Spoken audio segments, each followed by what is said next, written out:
Hello aspirant. कल PCS 2025 की प्रारंभिक परीक्षा है और आप सब लोगों की तैयारी, जो भी गंभीर स्टूडेंट है, पूरी हो गई होगी। खैर, मैं स्पष्ट कर दूं, तैयारी कभी पूरी नहीं होती है और ये सवाल अंत तक बना रहता है कि हमने ये छोड़ दिया, हमने ये पूरा नहीं किया, क्या होगा। तो ऐसे जो विद्यार्थी हैं, परीक्षार्थी हैं, सब पे जब हम लोग जो है परीक्षा देते थे तब भी हमारे ऐसे ही सवाल होते थे। तो इस सवाल का आज की डेट में अब कोई महत्व नहीं रह गया कि क्या छूट गया है, क्या आप रिवीजन नहीं कर पाए हैं। महत्व ये रह गया है कि कल जब आप परीक्षा देंगे तो आपका दिमाग कितना कंसंट्रेट होगा, कितना फोकस होगा। मैं जो शब्द यूज कर रहा हूं, ध्यान रखिएगा, फोकस शब्द।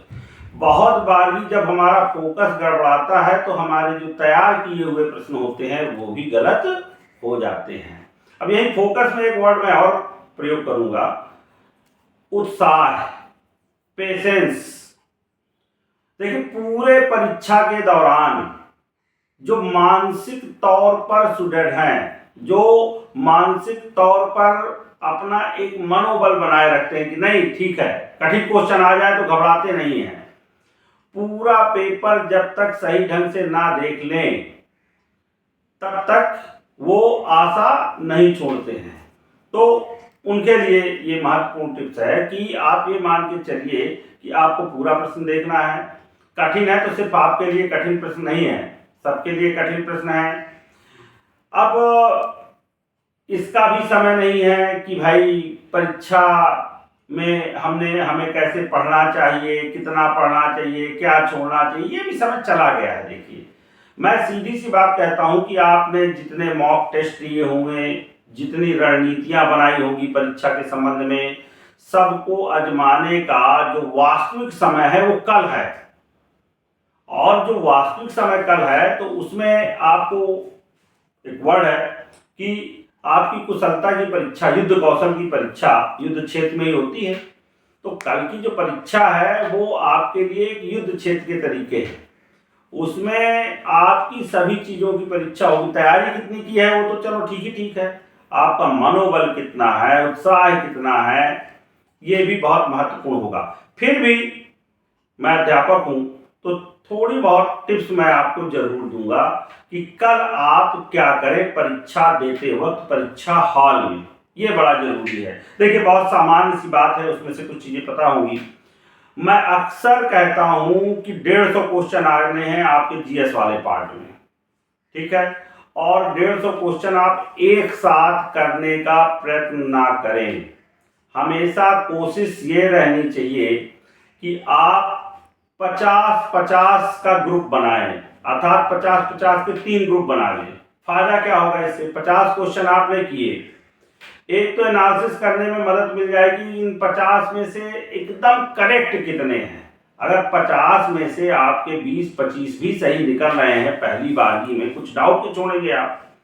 और शुरू में तुक्का लगाने की कोशिश नहीं करेंगे। एक टिप्स मेरी ये है, क्योंकि तुक्का लगाने से जो नेगेटिव मार्किंग है, इस पर भी मैं अभी बताऊंगा, बड़ी समस्या क्रिएट करती है। बहुत बार भी आपका नेगेटिव मार्किंग की वजह से रुकता है।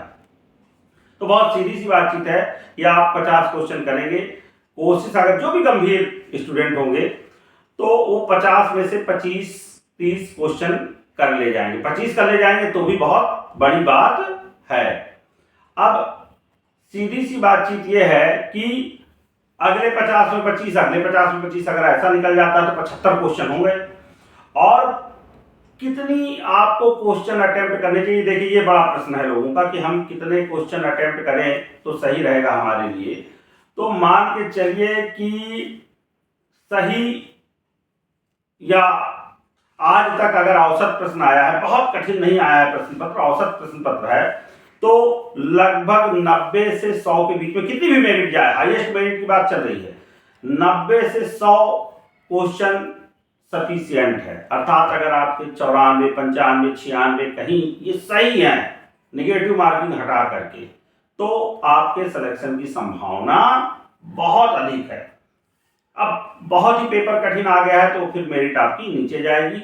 और बहुत सरल आ गया तो होता नहीं है बहुत सरल, बहुत कठिन की अवस्था में मेरिट नीचे ही जाएगी। नहीं तो मेरिट आपकी 90 से 100 क्वेश्चंस की बात कर रहा हूं, ध्यान रखिएगा, मैं नंबरों की बात नहीं कर रहा हूं। 150 क्वेश्चन में अगर आपके 90 से 100 क्वेश्चन के बीच में सही हो रहे हैं तो संभावना आपकी अच्छी रहेगी। अब 90 से 100 क्वेश्चन होने के लिए मैंने बताया आपको कि 50-50-50 के ग्रुप बनाइए और उन ग्रुप में से 25-25-25 भी अगर पहली बार की सही हो जाते हैं तो दोबारा देखिए।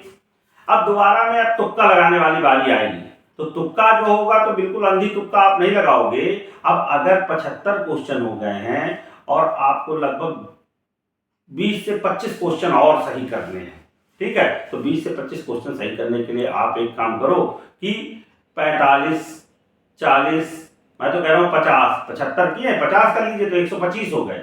125 से ज्यादा अटेम्प्ट करना हमेशा नुकसानदेह होता है, ठीक है। अब मैं एक्सेप्शनल की बात नहीं करता हूं, लेकिन सामान्य अभ्यर्थी, औसत अभ्यर्थी 120 से 125 क्वेश्चन ही अटेम्प्ट करना चाहिए। 40-45 में आप जिनमें डाउट में है उसमें आप तुक्का लगाइए, 20-22 क्वेश्चन आपके सही निकल जाएंगे, ठीक है। थोड़ा सा दिमाग लगाएंगे, 20-22 सही हो जाएंगे, जो है आपके 17-18 गलत हो जाएंगे, तो ज़्यादा से ज़्यादा आपकी जो है 9-10 जो है निगेटिव मार्किंग में जाएंगे, तब भी आपके पास जो है 95 के आसपास पहुंचने का जो है मौका रहेगा, ठीक है। तो एक तो ये ट्रिक आपको अपनाना है। दूसरी ट्रिक ये ट्रिक बड़ा जरूरी भी था। दूसरी ट्रिक मेरी ये भी है, ये महत्वपूर्ण ट्रिक है कि गोला जब आप काला करते हैं ना तो उसमें कुछ गड़बड़ियां होती हैं। जो 50-50 वाला मैंने जो ग्रुप बताया था उसमें से ये होगा कि आप केयरफुली ढंग से गोला काला करेंगे। कभी कभी क्या होता है कि क्वेश्चंस कुछ होता है और किसी जो है नंबर का आप गोला काला कर जाते हो, उसमें फिर पूरा पैटर्न बिगड़ जाता है। 2-4 जब क्वेश्चन कर जाते हो तब जाकर के ध्यान आता है, ये बड़ा है। एक तो ये है, इसलिए 50-50-50 का ग्रुप आप करिए, या इकट्ठा क्वेश्चन में जो है काला करने की कोशिश मत करिए। बाद में प्रेशर भी पड़ जाता है, समय निकल जाता है, जल्दी जल्दी आप गोला काला करते हैं, उसमें भी बड़ी गलतियां होती हैं। गोला काला करने का भी एक नियम है, हमेशा आप जो है HB पेंसिल रखेंगे, कोई दिक्कत नहीं है, HB पेंसिल रखिए जो बिल्कुल गहरी काली हो। पेंसिल का तो खैर अब रोल नहीं है, सॉरी, जो है पेन रखिए। पेन जो है थोड़ी सी मोटी जो है क्या कहते हैं टिप वाला रखिए। पेन क्या रखिए, लोग पतली टिप वाला रख लेते हैं, पेन क्या रखिए, मोटी टिप वाला रखिए। और जो है बीच से गोला काला करना शुरू करिए। लोग किनारे से गोला काला करना शुरू करते हैं।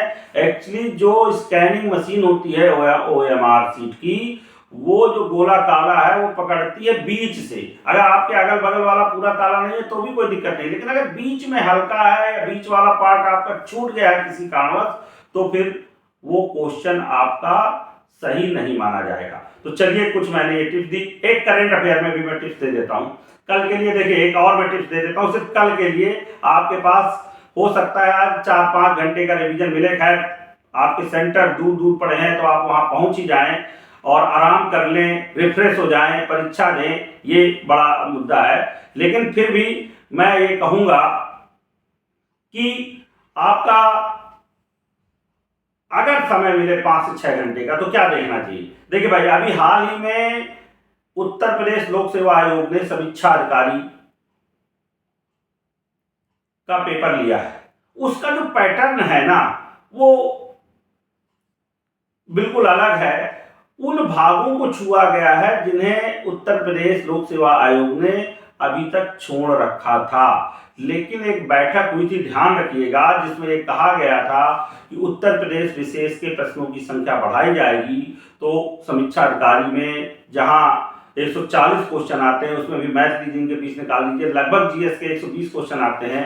10-11 क्वेश्चन के करीब उत्तर प्रदेश विशेष के आए हैं। तो मेरे ख्याल से, और ट्रेडिशनल क्वेश्चन आए हैं, तो मेरे ख्याल से अगर मौका मिल जाए तो सिर्फ प्रीवियस ईयर में उत्तर प्रदेश विशेष के ऑब्जेक्टिव में क्या आए हैं, पीसीएस में, है ना, पीसीएस मुख्य परीक्षा के खास तौर पे अगर आप देख लेंगे, पीसीएस मुख्य परीक्षा में एक जमाने में उत्तर प्रदेश विशेष के बहुत सवाल आते थे। तो किसी भी जो भी आपके पास सोल्यूशन हो उससे सिर्फ आप क्वेश्चन देख लेंगे, जल्दी से वो वहां ध्यान आ जाएगा। एक तो ये हो सकता है। दूसरा मुद्दा है सेंसस वाला मुद्दा है। देखिए सेंसस वाला मुद्दा, सेंसस ऑलरेडी लेट हो गई है। आज भी हमारे पास ऑफिशियल सेंसस 2011 वाला है और आरओ में 11-12 क्वेश्चन आ गए सेंसस से। लोगों ने इस बात की अपेक्षा नहीं की थी। पूरी संभावना है कि अगर उस ट्रेंड को अपनाता है तो हो सकता है सेंसस के क्वेश्चन आ जाए। तो आप सेंसस के ऑब्जेक्टिव क्वेश्चन जो आते थे जैसे, उसमें भी आप क्या करोगे कि सेंसस के ऑब्जेक्टिव क्वेश्चन आए हुए हैं, आपके पास परीक्षा प्रश्न है ऐसे, है ना, ऐसी तमाम किताबें जिसमें सेंसस भर के जो है ऑब्जेक्टिव क्वेश्चन है, आप उनको फिर से देख जाओगे। मुश्किल से मुश्किल आधा घंटा 15 मिनट या बनाया हुआ हो पहले कहीं, 10 से 15 मिनट 20 मिनट से ज्यादा समय नहीं लगता है, एक बार भी देख जाइए, अपना सिस्टम एक डाल लीजिए। तो दो चीजें मैंने महत्वपूर्ण बताई। अगर दोनों को आरओ के पैटर्न पर पूछने का प्रयास किया, मैं नहीं कह रहा हूं कि पिछली बार भी जैसा पूछा गया था वैसा आया तो ये काम में नहीं आएगा, लेकिन अगर आरओ के पैटर्न पे प्रश्न पत्र आया तो 20 से 22 क्वेश्चन होते हैं ये दोनों मिलाकर के, हो सकता है यहाँ 25 से 30 हो जाए। दूसरा है करंट अफेयर, ये बड़ा पार्ट है। अगर आरओ वाला पैटर्न या जैसे पहले पीसीएस परीक्षा में पैटर्न अपनाता था, पिछले बार के अपवाद को छोड़ करके, मैं साफ तौर पे कह रहा हूं, पिछली बार के अपवाद को छोड़ करके अगर जो है फिर से जो है क्या कहते हैं पीसीएस पैटर्न अपना ट्रेडिशनल अपनाता है, तो मैं आपको एक टिप्स दे देता हूं।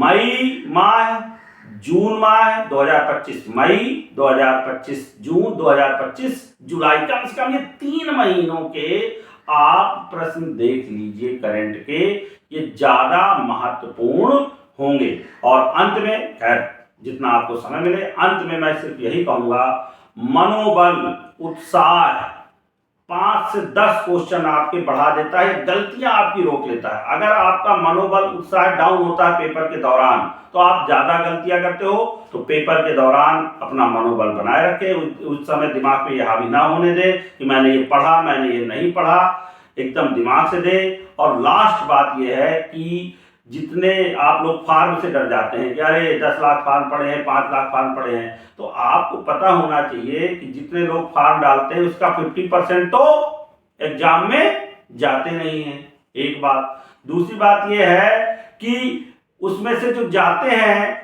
बहुत सारे लोग आपके क्या हैं, आगंभीर, मैं उन्हें क्या कहता हूं, आगंभीर प्रत्याशी है। उनका अभी विजन ही क्लियर नहीं कि उन्हें पीसीएस की परीक्षा सही से देनी है, सिविल सर्विस की तैयारी करनी है। वो तो बहुत विभिन्न प्रकार की परीक्षाएं देते हैं, बस क्या है फॉर्म भर दिया है तो देखने के लिए चले जाते हैं, तो ऐसी की बहुत संख्या है। दूसरा, कुछ लोग सीरियस भी होंगे लेकिन उनकी अभी तैयारी उस लेवल की नहीं पहुंची होगी, है ना, कि वो परीक्षा को पास कर पाए। तो ये 3 कैटेगरी के लोग से तो आपका कंपटीशन नहीं है। कंपटीशन किनसे है? कंपटीशन आपका उनसे है जिनकी गंभीर तैयारी है। तो मैं स्पष्ट कर दूं ये आंकड़ा, ये 20 से 25%, ज्यादा 20% मैं कहूंगा, 15 से 20% जो आपके अभ्यर्थी होते हैं, आपके जो एस्पायरेंट होते हैं, उन्हीं के बीच में मुकाबला होना है।